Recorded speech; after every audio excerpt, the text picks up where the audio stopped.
La boîte contient 110 cartes, un dé spécial et une bombe factice.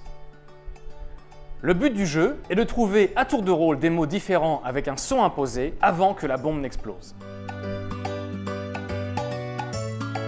Mélangez les cartes et piochez-en 13 au hasard. Le reste des cartes ne sera pas utilisé pour la partie.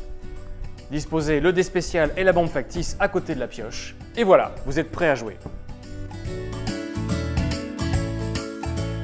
On lance le dé et son résultat indiquera à quelle place dans le mot le son devra être disposé.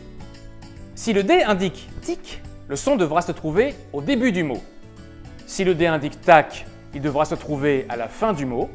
Et si le dé indique « boum », le son devra se trouver n'importe où dans le mot. Le premier joueur va piocher la première carte de la pile. Ce sera le son imposé pour cette manche.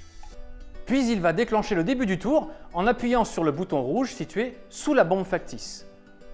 Il va donc devoir trouver un mot comportant le son imposé et respectant la règle du dé. Puis il passe la bombe à son voisin de gauche qui fait de même.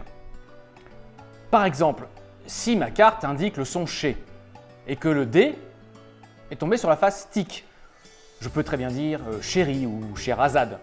Si le dé indique tac, je pourrais dire par exemple rocher ou marché.